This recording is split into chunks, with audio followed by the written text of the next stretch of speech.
नाम नाम नाम ही महाबल है। राधा राधा रटो। तुम्हारे दो ही बच्चे हैं, प्रभु के अनंत बच्चे हैं। सब जीव जंतु पशु पक्षी सबका कोई कोई 40-40 किलो मांस एक बार आहार करता है। भगवान का वो भी बच्चा भूखा नहीं रहता। मतलब जैसे पशु पक्षी है, ऐसे ऐसे। अब जैसे हाथी है, उसे मनों में चाहिए, कुंतलों में आहार चाहिए, लेकिन भगवान उसको भी भूखा नहीं देते, वो भी स्वस्थ रहता है। मांसाहारी पशुओं को मांस देते हैं भगवान, जिसको जो चाहे वो भोजन देते हैं। तो इसलिए हमें अपने बच्चों के लिए प्रयास करना है, पर दुखी नहीं होना है।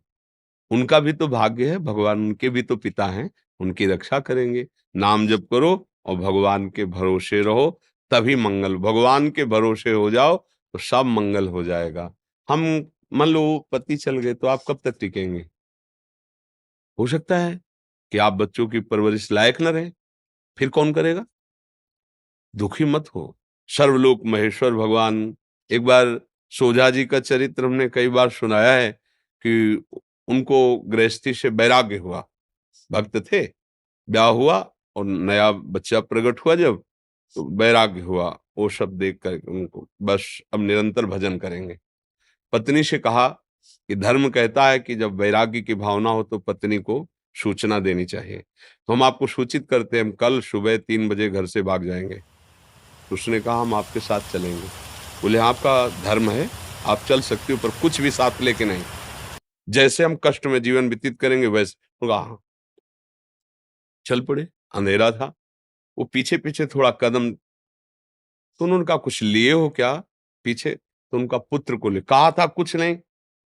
पुत्र को क्यों लेके आए? नवजात बालक को गोद में। उनका अब इसको कहाँ छोड़े? तो बहुत से कीड़े मकोड़े थे। बोले इनका भरण पोषण तुम कर रहे हो?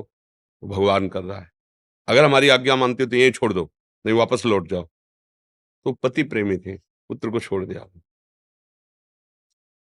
अब भजन तो करते रहे, 10-12 वर्ष हो गए, पर माँ का हृदय बार बार प्रश्न करता कि क्या हुआ होगा मेरे बच्चे को। सोजा जी ने देखा कि इनकी मना स्थिति जो है, तो उनका चलो एक बार गांव चलते हैं। तो अपनी जन्मभूमि के दूर रुके।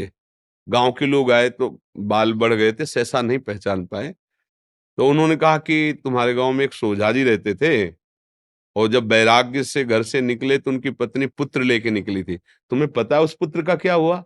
उनका हाँ हाँ। जेवी सोझा जी गए तो सोझा जी के मित्र थे राजा, उन्होंने अपने सैनिकों से खोज करवाई। तो जब खोज करवाई तो पुत्र मिल गया। तो उन्होंने कहा उनका नवजात शिशु है। तो बोले वो वैराग्य में इनको भी छोड़ के चले गए, अब हमारे तो पुत्र है नहीं, तो सोझा जी का पुत्र हम अपना पुत्र मान लेते। बोले वो युवराज है, 12 वर्ष का है युवराज। बोले अच्छा तो मान। पत्नी इसका समझे, अगर हम रहते तो उसे ये नहीं बना पाते। भगवान के सहारे छोड़ दिया। वो निकले और सैनिक आ गए उठा के, राजकुमार पदवी पे अर्थात आगे चलकर राजा बनेगा। भगवान के भरोसे हो जाओ, वो अनंत ब्रह्मांडों का भरण पोषण करे। हम लोग तो जीव हैं। अपने लोग थोड़ा अज्ञान से युक्त है कि हम नहीं कमाएंगे तो कैसे चलेगा, हमेशा नहीं। अरे भगवान सबका भरण पोषण करते हैं, उन पशु पक्षियों का करते हैं। देखो जिनके इतने बड़े बड़े पेट हैं, आहार हैं, और कितने सुंदर सुंदर पक्षी है। अपने लोग तो वो सब लगा लोगों के गाल चिकने करते हैं।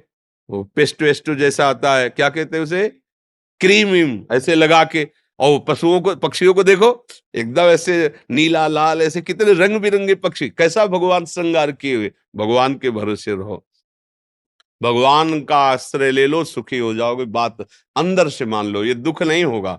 हम लोग कब तक ये नाशवान शरीर है। मान लो अभी आपका, फिर बच्चों का क्या होगा? आप निश्चिंत रहो, वो भगवान है। वो आज तक कभी ऐसा नहीं हुआ, वो अनाथों का नाथ है। आप जितना सुख नहीं पहुंचा सकते उतना वो सुख पहुंचाते हैं। और जब तक अहंकार रहता है तब तक लगता है कि मैं कर रहा हूं। जब अहंकार गलित हो जाता है तो दिखाई देता है कि वही विश्व ब्रह्मांड में उसी का सारा खेल चल रहा है।